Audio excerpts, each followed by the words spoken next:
এই ফুল কি সুন্দর হয়, তাই না?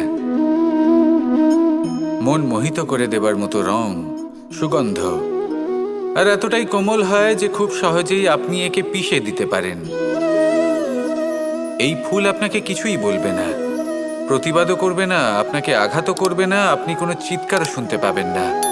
শুধু যাওয়ার সময় আপনার হাতে মধুর একটা সুবাস রেখে যাবে। কিন্তু এই কাজটা আপনি কাঁটার সাথে করতে পারবেন না। কাঁটা আপনাকে অত্যন্ত যন্ত্রণা দেবে, সেটা আপনিও জানেন। এবার এই ফুল আর কাঁটার মধ্যে যে পার্থক্য, সেটাই হলো পার্থক্য সজ্জন এবং দুর্জনদের মধ্যে।